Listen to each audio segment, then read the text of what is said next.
히브리서는 두 가지로 딱 나누어지죠. 1장부터 9장까지의 내용과 10장부터 시작해서 마지막 장까지의 내용이 앞에가 이론적이라고 한다면, 조금 구약 전체를 조망하는 신학적 견해를 갖고 있다면, 뒤편부터는 어떤 것이냐니까, 그래서 그 믿음을 살아갔던 실제가 어떤 것인지를 예를 들어가면서 기록한 성경입니다. 히브리서 11장을 믿음의 장이라고 얘기를 합니다. 믿음의 명예의 전당이죠. 그저께 유현진이 그 내셔널리그 디비전 시리즈에서 기가 막히게 공을 잘 던졌어요. 왜 이제 사람들이 좀 놀랬냐니까, 부상을 입었었거든요. 그 어깨 수술을 했다는 건 거의 재활이 두 번째 수술이에요. 그래서 유현진이 아마 거의 끝나는 게 아닌가. 거기다가 또 올해 오자마자 또 이렇게 또 그 사타구니 쪽에 또 이렇게 근육이 터져가지고 한동안 또 고생을 했었거든. 올해 참 잘 시작했다가. 근데 참 그 놀랍게도 컷쇼라고 하는 그 뭐 전대미문에 엄청난 투수가 있잖아요. 근데 1차전이라고 하는 건 굉장한 의미가 있거든요. 1차전 투수로 유현진이 나왔습니다. 근데 중요한 건 어떤 거냐면 그 부담감이라고 하는 게 어마무시할 거란 말이에요. 한 번 못하면 끝나는 상황이고, 몇 년 전에 한 번 나왔다가 포스트 시즌에서 한번 실패한 적이 있었기 때문에 그 트라우마를 어떻게 겪어야 될 것인가. 그리고 애틀랜타라고 하는 팀을, 하필이면 제가 지난번 애틀랜타 갔다 직접 경기를 봤잖아요. 애틀랜타는 리빌딩한 팀이었습니다. 원래 여러분들 잘 모르시겠지만 1990년대에 그 애틀랜타 브레이브스라고 하는 팀이 굉장히 명문 팀이었고 유명한 팀이었습니다. 근데 이제 그분들이 나이가 들고 연로하시면서 새롭게 신인들을 받아들여가지고 다 대부분 평균 연령이 25세 이하입니다. 굉장히 젊은 친구들이죠. 근데 이제 그러면서 그 썬파크라고 해가지고 이번에 구장을 새로 지었습니다. 원래 있던 구장도 굉장히 아름다웠는데 이번에 그 구장 가보니까 와, 진짜 너무너무 구장이 멋있더라고. 보니까 야, 야구는 이런 데서 하는구나. 제가 충격받았어요. 잔디를 얼마나 잘 관리했는지요. 연습하고 난 다음에 잔디 관리를 어떻게 하느냐, 10명이 쫙 써가지고 그 비지를 해가지고요, 조금씩 끊어져 나온 잔디를 쓰레바지로 받더라고요. 관리를 하는데 어마무시하게 잘. 하여튼 뭐 보면서 내가 감탄을 했습니다. 야, 저기 참 뛰어보고 싶다는 마음이 들 만큼 끝내주는 구장에다가, 그 다음에 이제 그 선수들 팁하는 곳이 내려가면 이제 부스마다 딱 돼 있는데요. 얼마 정도 됩니까? 이 그 학교 저기 본관 건물보다 좀 더 큰 것 같아요. 전체가. 어떻게 하냐니까 컨베이어 벨트로 옷이 한 수천 벌이 쫙 돌아가면서 내가 원하는 대로 커스텀 오더를 할 수가 있는 거예요. 누구 옷 달라, 그 다음에 등 뒤에 이런 글을 새겨달라. 그러면 비싸죠. 보통 한 18만원씩 20만원씩 이렇게 하니까 불티난 듯이 팔리는 거예요. 프로모션도 굉장히 잘해요. 경기장도 기가 막히게 만들어놨어요. 얼마나 잘 만들어놨는지. 근데 이제 이렇게 해서 앞으로 이제 미래를 보고 지었는데 올해 대박 사고를 친 거죠. 이 젊은 애들이 시너지가 나가지고요, 결국 이제 디비전 시즌까지 올라왔단 말이에요. 근데 얘네들은 겁이 없는 놈들이에요. 주로 제가 가서 제일 놀랬던 것 중에 하나가, 메이저리그 투수들은요, 뭐 그냥 아무나 올라와도 기본 155가 넘습니다. 공이 진짜 빠릅니다. 그냥, 그러니까 우리 같으면 뭐 그냥 우리나라 선수들은 막 악소리 내고 던지잖아요. 보면 막 이렇게 던지는데 그것도 아니고, 그냥 뭐 옆집에 공 던지듯이 던졌는데 155가 나오는 거예요. 강속구를 던지는 투수들이 진짜 많거든. 160 던지는 선수까지도 있으니까요. 거기다가 아니 위에서 봐도 슬라이드 공 떨어지는 게 저걸 사람이 어떻게 칠까 싶은데 맞으면 넘어가는 거예요. 애틀랜타도 그런 팀이 돼버렸단 말이에요. 유현진 선수가 하고 있는 게 몇 가지가 있잖아요. 유현진은 직구가 빠르진 않아요. 빠르면 150 정도 나오고, 평상적으로 한 146 정도, 말을 알아듣는 거지. 그냥 뭐 함작게 그냥 146 정도 나오는데요. 거기다가 원래 그 유현진의 최고의 무기는 체인지업이거든요. 체인지업이 낙차크게 떨어지면서 왼쪽 각으로 들어와가지고 타자 안쪽으로 들어온 역회전적인 공을 딱 던지면 이게 떨어지는 낙폭이 엄청나요. 근데 첫 번째 전제 조건이 뭐냐? 직구가 들어가야 돼. 그 1번 타자가 굉장히 중요했거든요. 1번 타자 걔가 굉장히 핫한 친구였거든요. 근데 이번에 이제 보니까 그렇게 써놨더라고요. 그 투수 코치가 이런 얘기를 했다. 첫 번째 타자가 제일 잘하는 게 직구, 그 다음에 빠른 공, 패스트볼 굉장히 잘 던지는데, 잘 치는데, 그래서 커브하기 시작하고 이제 타이밍을, 타자라고 하는 게 신기한 게 있어요. 잘 치다가도 타이밍을 놓치는 순간 모든 걸 다 잃어버립니다. 참 대단한 투구를 했다라고 이렇게 생각이 들지요. 여러분, 인생을 살아가면서요, 어떤 순간이 오냐니까 참 잘 나가는 순간도 있지만 그 어려움을 극복하면서 갖게 되는 이야기들이 있어요. 어떤 것이냐면 어쩌면 내가 엄청난 일을 했기 때문에 거기에 걸맞는 보상으로 주어지는 축복이 아니라 우리 인생 속에서 내 한계와 내 어려움 속에서 하나님이 어떤 분이신지 새겨진 게 믿음이란 말이에요. 그러니까 역설이에요. 실패 속에서 하나님이 더 깊이 남을 수 있고 좌절과 낭망 속에서 하나님이 남을 수 있다는 거예요. 저는 오늘 1절부터 3절까지 이 믿음이라고 하는 내용을 가지고서 좀 주목해봐야 될 한 사람이 있다고 생각해요. 저는 아브라함이라고 생각해요. 아브라함의 믿음에 대해서 성경은 바랄 수 없는 중에 바랐을 뿐만 아니라 그 우르 땅에 있으면서 하나님이 주셨던 그 말씀을 듣고 그 말씀을 신뢰하고 떠났다는 거예요. 그때 한번 보세요. 아브라함이 하나님에 대한 분명한 믿음이라고 하는 개념이 만들어져서 떠났던 게 아니라 진짜 이거 귀신 신하라 까먹는 얘기잖아. 자, 그럼 4000년 전으로 한번 돌아가 볼까요? 4000년 전에 신이라고 하는 존재는 사람들에게 어떻게 인식되었을까요? 공포의 대상이었어요. 사람들의 신성이라고 하는 신에 대한 이해는 어떤 것이냐? 천둥이 치고 번개가 치고 이번처럼 태풍이 오고 그럼 무섭단 말이에요. 그 자연재해 앞에서. 이번에 인도네시아에서 엄청난 지진 쓰나미가 몰려왔잖아요. 진짜 무섭더라고요.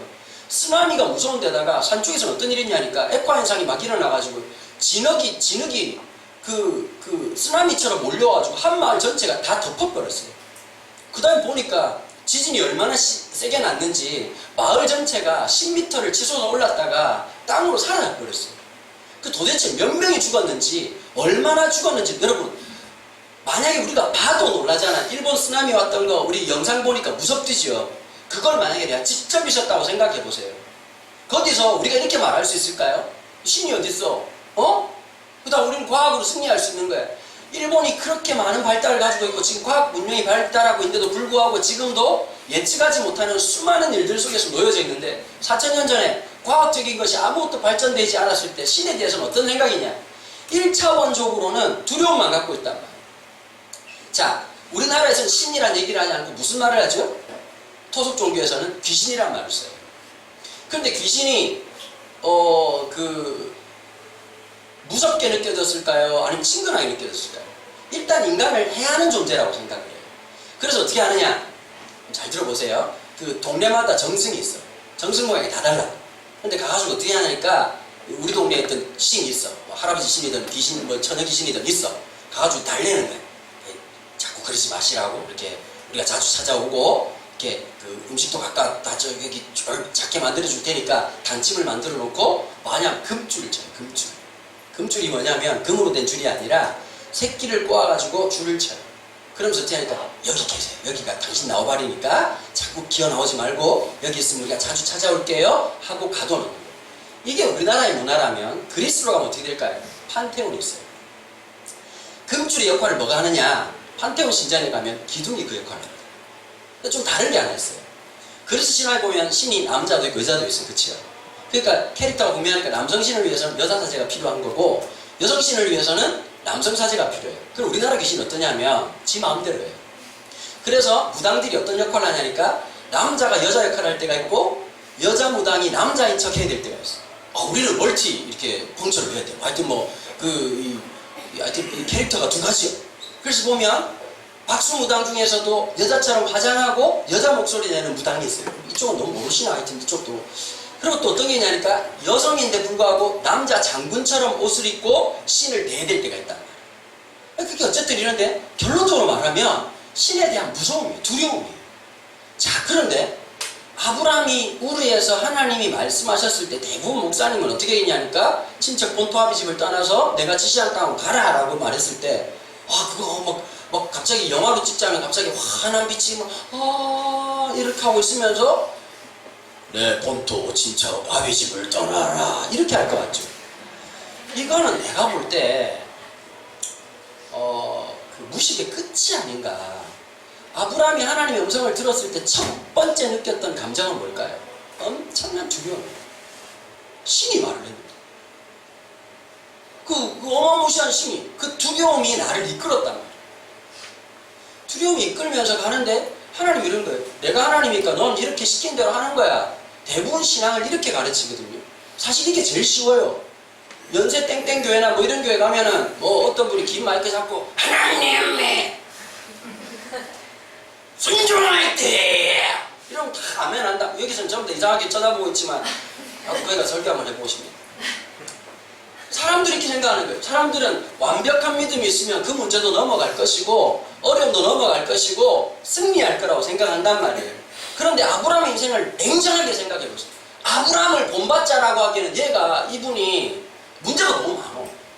믿으려면 확실히 믿어야 되는데 갔다가 기근을 당하고 어려움을 딱 당하자마자 도망갔어. 그러면 좀 사람답게, 적어도 가부장답게 아내가 이쁘다 그러면 아내를 낼름낼름 쳐다보고 있으면 이 새끼 어디 쳐다보면 눈을 뽑아버리려고 시키잖아. 이렇게 하고 싸워야 되는데 뭐라고 하냐니까 눈치도 겁나 빨라서 아브라함이.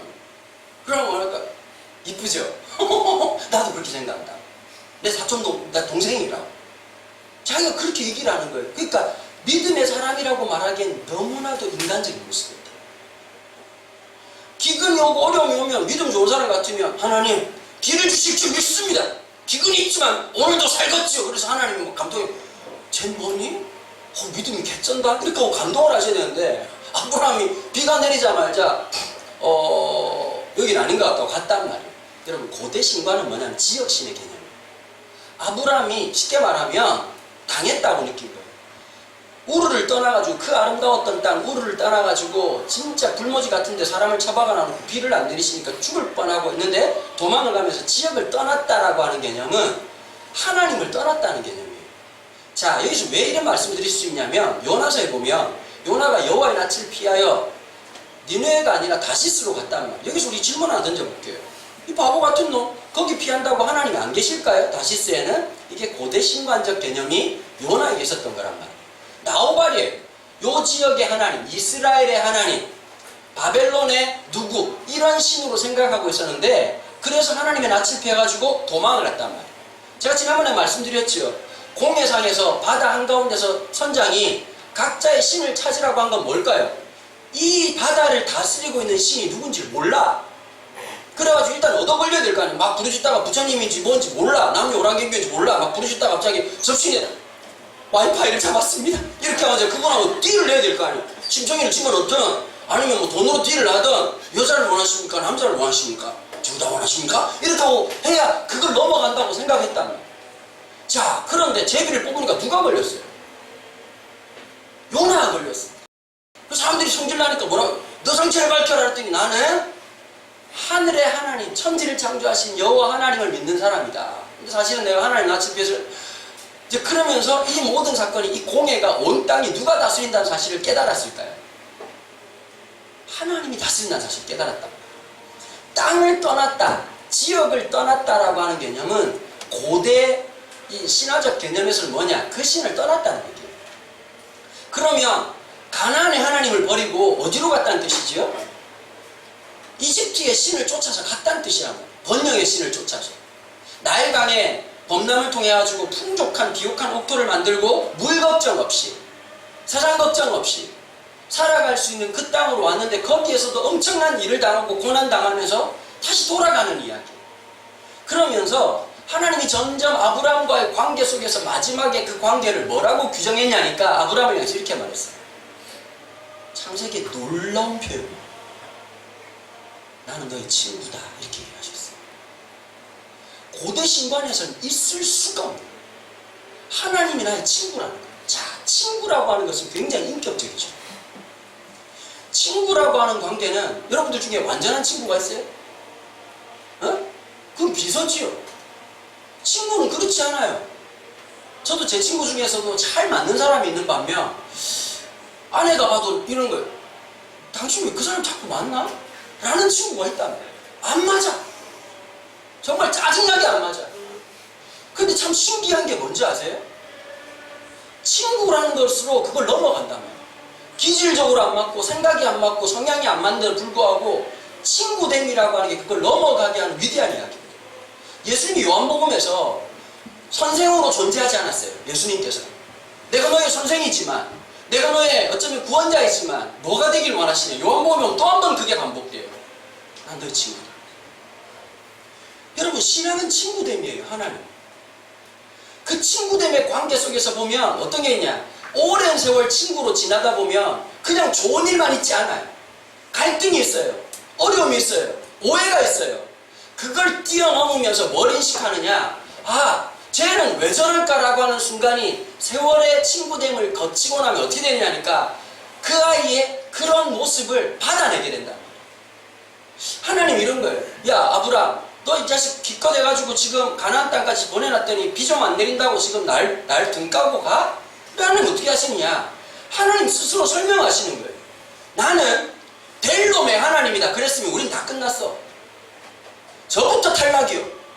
나는 일단 1등급의 하나님이다. 그럼 요 밑에는 1등급 한 5명 빼고 우린 전부 다 종교를 바꿔요. 나는 신실한 놈의 하나님이다. 그럼 나는 그날로부터 끝이요. 안 신실해. 근데 하나님이 뭐라고 표현했냐? 나는 아브라함의 하나님이다. 아브라함의 하나님이다. 잘못 말씀하신 거예요. 나는 될 놈의 하나님이라고 말하고 적어도 믿음의 성적이 89점 이상 돼야 그 사람이 하나님이 되어줄 거라고 말하지 않으시고 우리가 볼 땐 여전히 부족하고 불완전한 사람 아브라함을 향해서 하나님이 75세 때 약속하시잖아요. 아들을 주겠다고 약속하셨지만 현실적으로 불가능해진 걸 느끼자 다른 아이를 낳았고 이스마엘이라는 아들을 낳고 그것 때문에 갈등이 생기고 아내가 90세가 돼가지고 도무지 아이가 못 나는 그 상황에 아이를 낳게 될 거라고 하는 것을 말하는 그걸 받아들일지 못 받아들일지 모르고 웃었던 하나님이 하시는 말씀을 웃었던 사람들. 우리하고 굉장히 비슷하잖아요. 그죠? 고맙죠? 뭐 그냥 막 하나님 말씀 아멘 아멘 믿습니다가 아니라 하나님이 내가 널 통해서 역사할까. 지금 성적은 좀 그래도 내가 널 통해서 놀라요. 굉장히 한가하신가 보네 하나님. 그게 아브라함이었다. 그러면서 하나님도 위트가 있는 분이야. 막 웃으니까 아들 이름을 그때 정해요. 뭐라고 정했냐니까 이삭이라고. 이삭이란 무엇이면 큰 웃음 이런 뜻이거든요. 여러분 100살 90살에 무슨 재미가 있겠어요 살아가는데. 여러분 100살 90살에는 놀랄 일도 별로 없어. 놀랄 일이 없어. 천둥번개가 쳐요. 원래 그런겨. 100살쯤 되면 놀랄 일이 없다니까요. 그렇지 않겠어요? 저희가 금정동 살 때요. 하도 애들이 원해가지고 뭐죠? 뭐라 그러지? 작은 쥐 키우는 거 집에. 햄스터. 또 생물학 협회 나 햄스터. 근데 햄스터가 생각보다 빨리 새끼를 낳더라고. 신원이가 유치원 다닐 때인가 그랬던 것 같아요. 근데 애 눈에는 이 햄스터가 너무 귀여운 거예요. 이렇게 보고 있다가 저도 아내도 못 봤는데 새끼를 낳은 걸 본 거예요. 그러고 애가 막 너무 마치 있잖아요. 홍해 갈라진 기적을 본 것처럼 애가 막 애가 흥분한 새끼를 낳았다고 애가 어쩔 줄 몰라 하는 거예요. 여러분 탄생은 기적이에요. 그 아이의 표정을 탁 보면서 내가 뭘 깨달았냐. 내가 첫째 아이 신원이가 태어날 때 느낌이 그랬거든. 기적인 거예요. 아니 아내의 배에서 아기 하나가 딱 나오는데 여러분 너무 당연한 일이잖아요. 남의 이야기가 됐을 때는 애 낳았대. 그렇대? 아들이냐? 딸이야? 좋겠네? 근데 그게 내 아들이 되고 내 딸이 되니까 이거 놀라운 사건입니다. 여러분 애기를 보세요. 애기가 이제 옹알이를 시작하는 거예요. 그럼 기적을 경험하는 거야. 그러니까 옹알이를 했다. 좀 있다가 보면 애가 일어나 섰다. 여러분 넘어진 게 훨씬 많은데도 선 걸 기억해. 그 과정에서 뭐가 시작됐냐니까 탄생이라고 하는 건 기적이 시작되는 거거든요. 근데 보세요. 이 탄생이라는 게 태어나는 순간 그 기적을 일으켰지만 이 아이가 언제 말을 하게 될지, 언제 걷게 될지, 언제 이렇게 될지를 알아요? 몰라요?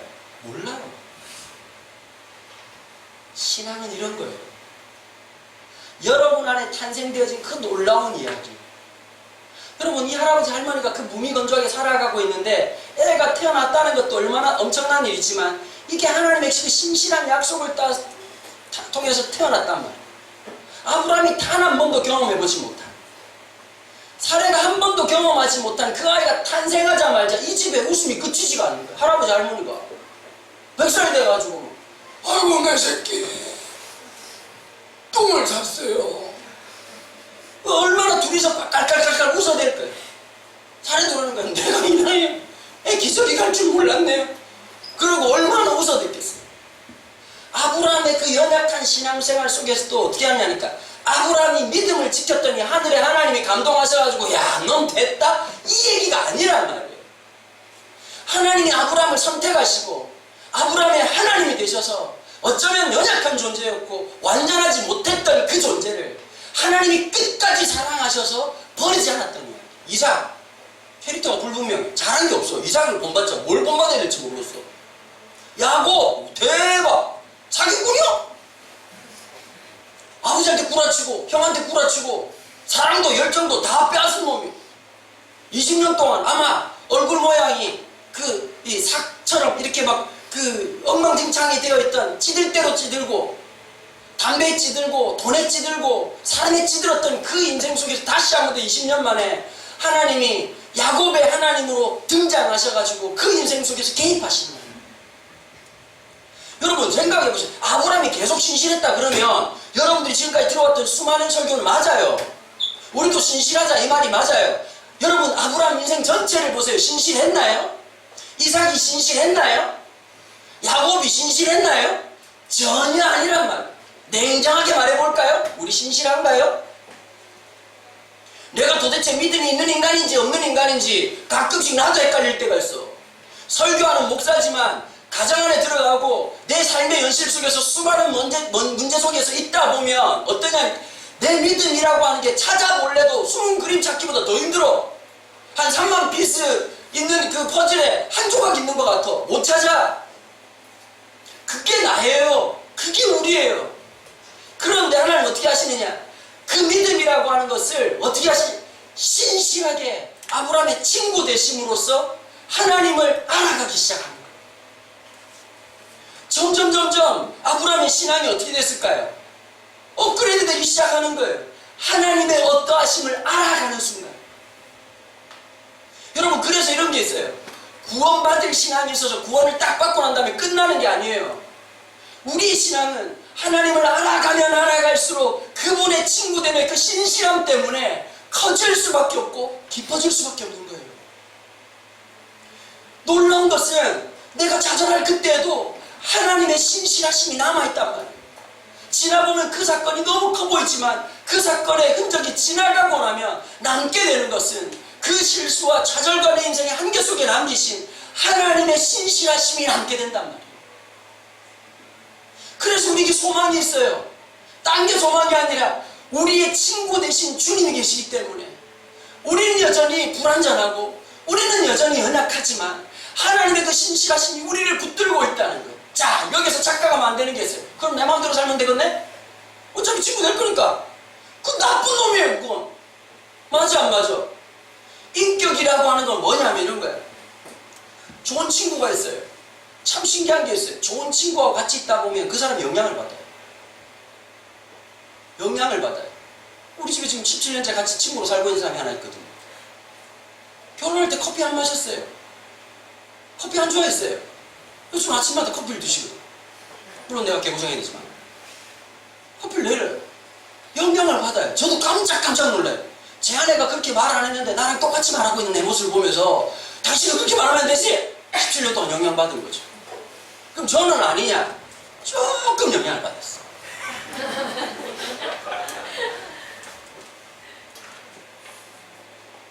여러분 어느 날 알게 되기 시작하는 거예요. 아, 이걸 아내가 참 좋아하겠구나. 아, 얘가 참 좋아할 텐데 가끔씩 그런 행동을 생각만 안 하고 실천을 하면 아내가 너무 좋아하는 거예요. 그런 거 잘 안 하는데 아내가 피곤해 보여서 설거지를 딱 해놓고 그렇게 정리하고 쓰레기 버리고 딱 들어왔는데 설거지가 딱 되어놓고 뭐 좋아하면서 나보고 철들었다면서. 여러분 하나님 우리에게 그걸 원하시는 거예요. 하나님을 이용해 먹는 사람은 친구가 아니에요. 하나님의 친구됨을 갖는 사람은 그분을 알아가기 시작합니다. 뭘 좋아하겠구나. 어떤 걸 좋아하겠구나. 이번에 미국 갔을 때 송준현 선생님 저를 가이드를 많이 했는데요. 송준현 선생님 저를 참 잘 알아요. 제가 놀란 게 나하고 나이 차이가 17살이 나잖아요. 근데 제가 한 번도 저 밑에 있는 사람이라고 생각한 적이 없어요. 친구라고 생각해요. 되게 잘 어울려요. 잘 맞아요. 근데 뭐가 참 좋았냐면 이 친구가 내가 뭘 하고 싶을 때 너무 잘 아는 거예요. 목사님, 커피 땡기지 않으세요? 진짜 커피 땡길 때 그 말을 해요. 그럼 어떻게 하냐? 맛있는 커피집 있니? 그럼 또 폭풍 검색과 함께 진 찬스를 써가지고 오렌지 카운티에서 제일 맛있는 커피집을 찾았어요. 얘가. 찾아가지고는 또 그렇게 안 할 녀석인데 자기 교회 교인이라는 얘기를 듣고는 전화를 해가지고 나보고 그러더라고. 목사님 제일 좋아하는 커피가 뭐냐? 그러니까 어차피 뭐 외국 미국 왔으니까 못 먹는 거 소리나 질러보자 해가지고 파나마 게이샤를 얘기했어요. 파나마 게이샤 에메랄다 보통 이 정도 되면 한 잔에 우리나라에서 제대로 가격을 받으면 한 75,000원, 10만원 정도 합니다. 커피 한 잔이에요. 근데 그게 등급이 어떠냐면 3등급이에요. 우리나라에 파는 게 브라운 등급이에요. 브라운 위에가 실버가 있고 실버 위에 골드가 있어요. 골드는 누가 다 사냐니까 전 세계 중국에 있는 사회주의자들이 싹 다 사가요. 왜 사가냐니까 이 사람들 이걸 뇌물로 주거든요. 부르는 게 값이에요. 이런 얘기는 어떤 목사를 지었자도 안 나오는 얘기야. 그런데 여러분 맛이라고 하는 게 넌 골드도 먹어본 적이 있고 실버도 먹어본 적이 없거든요. 근데 에메랄드 중에서도 우리나라에서는 조금 그래도 그 에메랄드 자체도 굉장히 귀한 거지만 등급이 떨어지는 건데 전화를 해본지 목사님이 뭔지 모르겠는데 에메랄드 브라운이 있다. 가야지. 가서 한 잔을 따먹으면 너무 맛있는 거예요. 여러분 쓸데없이 카페인을 쳐넣는 건 어떤 느낌이냐니까 배가 고픈데 애매하게 뭐 먹고 나면 기분 나쁘지. 배가 너무 고파가지고 초코파이 하나 먹고 잘 먹지도 않는 과자 먹고 난 다음에 채워졌는데 정말 찝찝하고 화나는 느낌 알지? 알면 나이가 들었다는 거야. 커피를 한 잔 먹고 싶은데 맥심을 먹는다는 거 이건 그 내 위장과 내 몸에 대한 모멸감을 주는 거예요. 그 맥심을 먹었다는 게 그렇다는 뜻이 아니라 무슨 말인지 알겠죠? 그러니까 그런 걸 딱딱하면서 있는데 이런 마음이 들더라고요. 하나님도 이렇게 했다. 하나님이 조폭이 아니시잖아요. 우두둑 우두둑 이러면서 큐티 안 하냐? 밥 사먹을 때 그냥 처먹냐? 기도 안 하냐? 하나님 그렇게 안 하신단 말이에요. 하나님 뭘 기대하냐면 하나님의 친구됨을 통해서 내 삶에 변화를 기대하신다. 여러분 종교가 기독교라서 신앙으로 살지 마세요. 그분의 친구로 사세요.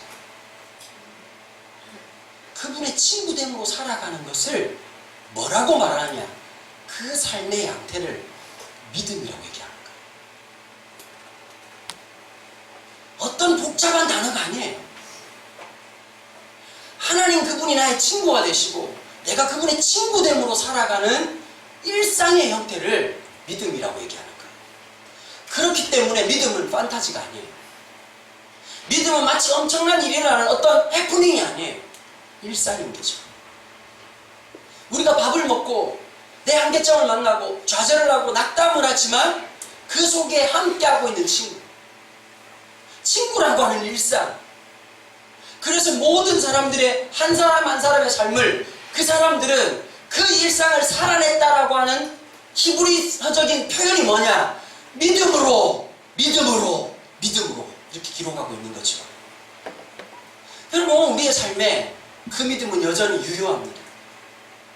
여전히 우리는 미성숙하고 여전히 우리는 수많은 한계점들과 문제점들이 있음에도 불구하고 하나님께서 우리의 친구 되시기를 주저하지 아니하심으로 오늘도 믿음이라고 하는 엄청난 창조적 기회 공간을 살아가는 것입니다. 그게 하나님 은혜입니다. 말씀 정리하겠습니다. 복잡하게 생각하지 마시고 늘 좀 교회로 다니는 특징이 아니었어요. 믿음이 없다라고 하는 강박이 있어요. 다 똑같아요. 자꾸 강박으로 살지.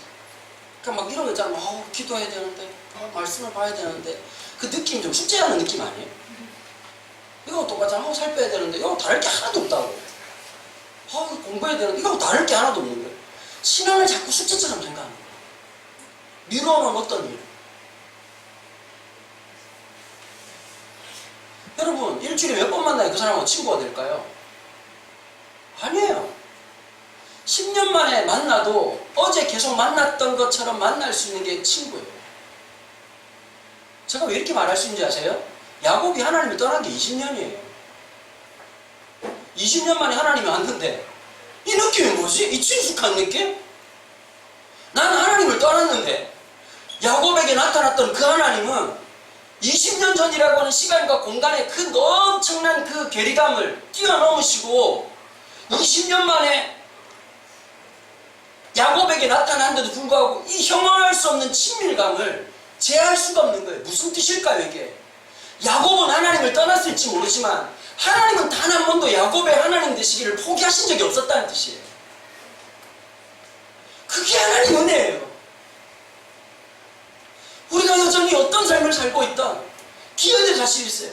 그분의 놀라운 그 친구됨을 통하여서 오늘 내 삶에 수많은 문제들 앞에서 그 하나님의 친구됨으로 살아내는 진정한 믿음이 일어나야 된다는 거죠. 여러분, 유현진 얘기로 시작했습니다.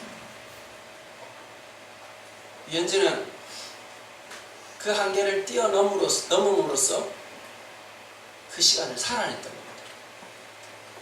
거기서 난 왜 이럴까? 그랬더라면 잊혀진 존재가 됐겠죠. 여러분, 믿음의 사람은 하나님의 친구됨의 시간들을 아름답게 살아냈던 사람들입니다. 부족하고 부끄러운 모습을 갖고 있지만. 그래서 한 신학자가 이런 얘기를 하더라고요. 이삭은 태어날 때부터 화려했잖아요. 아버지가 100살 때 태어나고 엄마가 90살이 나왔어. 이거 기네스 북이잖아. 그 당시에 뭐가 있었겠냐고. 사람들이 태어나자마자 스타 같은 인물로 이삭은 되었어요. 하나님의 특별한 은혜, 존재 자체의 특별함. 그게 굉장히 신학적이잖아요. 우리 모두 다 그런 사람이거든요. 하나님의 기적 가운데 태어난 사람. 여러분, 햄스터 한 마리가 태어나도 그렇게 환희를 느끼고 할 일이었던 그 탄생이 우리 한 사람 한 사람에게 주어졌다는 걸 아셔야 돼요. 기적이 시작됐던 거예요. 이 핏덩어리가 좀 있다가 옹알이를 하고 그 자리에서 일어나고 걷기 시작하고 그 해맑은 눈빛으로 엄마 아빠라고 부르실 때 가슴이 떨리는 당연하잖아요. 누구에게는. 근데 그 아기가 처음으로 아빠 엄마라고 했을 때 막 엄마가 오늘 뭐라고 한지 알아? 그걸 동영상으로 촬영하고 영화도 드라마도 그렇게 반복해서 못 볼 텐데 그걸 또 보고 또 보고 또 본단 말이에요. 탄생은 기적이에요. 우리에게 일어났던 이삭의 존재는 뭘 드러내느냐? 우리의 어떠함을 드러내고 있는 실존적인 인물이었다. 그럼 야곱은 무엇이냐? 우리의 내면, 우리의 실상의 모습을 고발하고 있고 우리 안에 있는 죄성과 우리 안에 완악함을 다 드러내고 있지만 그 야곱이 하나님의 친구 되심을 통하여서 신실함으로 인생 속에서 진정한 믿음의 구원의 성화를 이루어가는 장면이 야곱의 인생이 드러내고 있다. 이삭이 더 잘 살았냐, 야곱이 잘 살았냐가 아니에요. 오늘 우리에게 그런 하나님의 은혜가 있음을 기억하시라고요. 기도하겠습니다. 하나님 아버지, 오늘 이 말씀을 통해서 주님이 우리의 친구라는 사실 잊지 않게 도와주십시오. 노래 부르면서 방방 뛰면서 나는 주의 친구라고 끝나는 게 아니라 친구됨을 살아가는 믿음이 있게 도와주시고 일상이 있도록 축복해 주시기를 간절히 원합니다. 하나님, 이런 일 저런 일 속에서 내가 누구인지 부끄러울 때가 참 많고 어떻게 난 이것밖에 안 되나 라고 하는 것을 끊임없이 살아가지만 그런 우리의 친구 되기를 주저하지 아니하신 하나님을 바라볼 수 있게 해주시고 그 친구됨을 살아갈 수 있도록 힘과 용기와 분별력을 대해주시기를 간절히 원합니다. 주님이 함께하여 주시옵소서. 오늘 올려드린 예물과 우리의 찬양과 우리의 모든 고백이 주께 연락되기를 간절히 소망합니다. 주 예수 그리스도의 은혜와 하나님 아버지의 무한한 사랑과 성령의 교통하심이 주님의 친구로 살아가기로 결정하는 사랑지들 머리 위에 지금부터 영원토록 함께 계시기를 축원하옵나이다. 아멘. 네, 오늘